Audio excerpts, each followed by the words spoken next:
So basically, if you don't already have a set-top box by then, you won't be able to watch TV. What impact would this migration have on broadcasters? Let's get reaction. Joining me now is Cape Town TV's broadcast manager, Mike Aldridge. Mike, thanks for your time. So tell us, what does the switch to digital broadcasting mean for the television industry? Yes, hi, Sharif. Basically, this has a very profound implications for the broadcasting industry, because this digital switchover is not simply a change in technology, it is a change in the nature of the medium. So we're moving from an analog medium to a digital medium, and that has very significant effects for both broadcasters and for viewers. Because what it means is that television is now completely within the digital environment. And that digital environment has particular characteristics. So, for example, any information that is available anywhere in that environment is available anywhere else.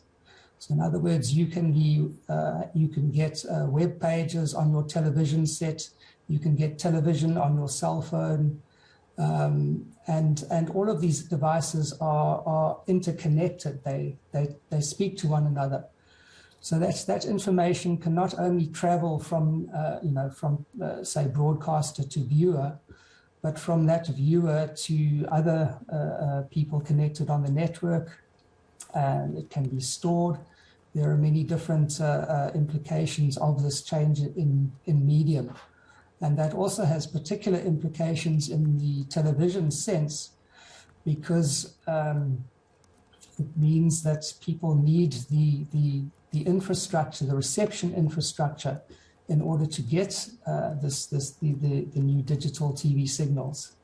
And so they're going to have to be choosing which platform they are getting. It's not simply a matter of swapping your old analog TV set for a digital one. You have to choose what platform you want and what the implications of that platform are for the number of channels you receive and the other information you can get on it. So what are the challenges for the community TV sector with the analog switch off, especially? Yes, well, the community TV sector faces particular challenges. The first and most obvious one is the loss of audience. Like any other media, we are reliant on audience figures to create sustainable business models. And so the threat of losing a substantial part of our free-to-air audience is a very real threat to community television. The other side of things is that digital broadcasting means increased costs for community TV. We typically only hire one transmitter in the analog environment, and in the digital environment, we will have to hire many more transmitters, particularly for those community channels in big provinces like the Western Cape and KZN, etc., which is very hilly. So that's going to push our transmission costs up. It's going to push CTV's transmission costs up by about fivefold. And, already community channels struggle to pay the transmission costs. So there are other particular challenges. We have to pay commercial rates to Centec for transmission. There's no special rate for NGOs. No local insertion is possible. In other words, we have to get our signal from wherever we are, say Cape Town, up to Johannesburg, which is a cost.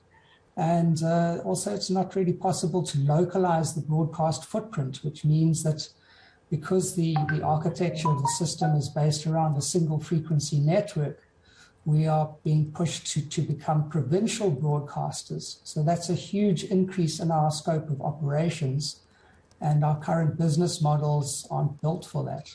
Yeah. So what do you think of government's proposed rollout plan for set-top boxes then?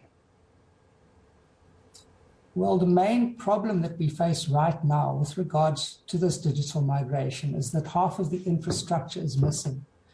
The transmission infrastructure is in place, but the reception infrastructure in terms of set-top boxes and digital TV sets is not there. This is very, very worrying. There are around 7 million television households in South Africa. Government's plan envisages about 2 million more decoders in the market by the switch-off date.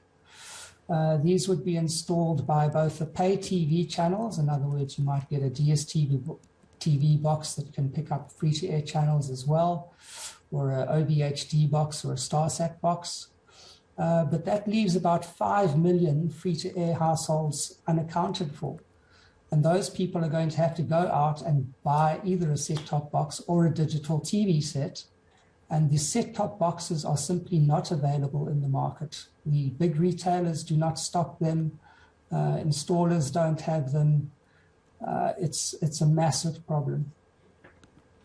And one last question is whether you think government can actually improve its efforts to coordinate the migration. Yes. There are a number of things that government can do. It can improve research. We need information to go on in order to make our decisions regarding this process. It needs to increase coordination amongst the stakeholders. There are things happening that we as broadcasters simply don't know about, or as community broadcasters. It needs to secure the availability of set-top boxes in the retailers. And we are even suggesting other strategies, such as extending the dual illumination period for specific television frequencies that our community broadcasters are currently broadcasting on. But we are very doubtful that this switch-off date is achievable in terms of having sufficient infrastructure in place, in terms of reception devices, in order for free-to-air television to continue operations. So that's our real concern at this stage. All right, thank you so much for your time. Mike Aldridge, Cape Town TV's broadcast manager.